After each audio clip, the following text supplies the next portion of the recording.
Hi everyone, I'm Jackie Max. Welcome po sa aking tarot card today. Today's message po you, full moon of Leo sa Pisces, Cancer, Scorpio. Ito'y pawang gabay lamang po ito na sa taas ang ating pagtuwala sa ating Panginoon at be minded po sa aking mga readings. Pwede po ma-resonate sa mga questions and guys, hello sa mga cross-watcher at hello po sa mga water signs din. Kung nilabak mo na sitwasyon, kung ano pong naka-resonate sa inyo guys. Okay, sisimulan natin mga reading guys at be minded lang po. Here we go. Ayan.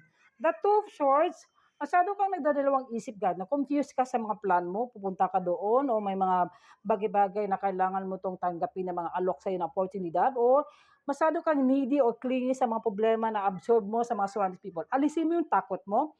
Maging, umarap ka sa totoo, kung anumang totoo na gusto mong kausapin person mo, punto sa trabaho, punto sa any relationship sa family members. May mga ganap na kailangan mag-isip ka ng malalim, guys. May mga nagtatanong ka ng clarity, naghintay ka ng sagot sa isip, puso, damdamin. Ano yung mga plano mo, go lang, basta sa mabuting paraan.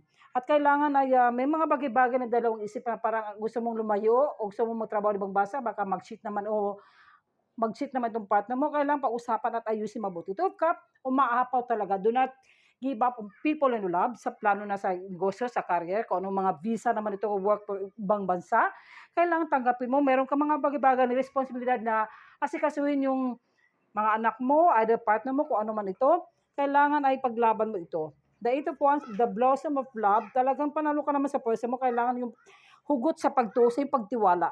Yung pagtiwala mo lang, pagdasal lamang ito guys. At may mga bagay-bagay na matatanggap ka ng visa, may pag-aalis ito this week o next week. Ito naman, the blossom of love, may pagta-travel, adventure, na magaganap po. Maganda ang mga balita tungkol sa mga Pisces, Cancer, Scorpio. Tingnan natin sa monology or kasi full moon in Aquarius, be real. Maging totoo ka, maging matatag ka, yung strength mo. Ito naman, yung mga Aries, go for it. Okay, kung ano mga plano mo, go to taking action. Huwag ka lang matakot. Ipaglaban mo kung ano mga pagsubok sa buhay, nalagpasan mo yan. Huwag ka magdadalawang isip. Ito naman po, sa energy or kasi man holding a coin, tingnan mo, na karoon ka ng mamita person. Kung ikaw ay single person, mayroon kang lalaki naman pera sa guys. Pwede ito guys na financial stable, marami siyang pera at career-oriented. At o pwede ito guys na meron kayong ibang bansa na supported yung person mo at pinapadala ka ng pera. Appreciation, marunong ka ma-appreciate o i-appreciate mo yung taong tulong sa'yo, offer, o sino ba itong nagbibigay ng tulong o tinutulungan ka, o gusto mo i-appreciate ka yung mga tulong na binibigay mo sa kanila. Career transition guys, kailangan din ay ito guys na panahon na maglalago ng sa yung career mo, may mga purpose na kailangan ito ay mga blessings, kailangan tanggapin mo, kailangan igalaw mo ito o taking action.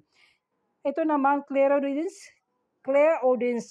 Notice the loving guidance you hear inside your mind or from other people. Some of you kayo po ay ginagabayan ng ating anghel guys. Magdasal lamang guys, huwag mawala ng pag-asa. Kung ano yung nasa isip mo, sa yung intuition mo, kung ano yung nakasalalay sa mga issues sa ibang tao, kailangan pag-isipan mabuti. Huwag kayo maging one-sided. Magdasal lang po. Thank you and God bless you po.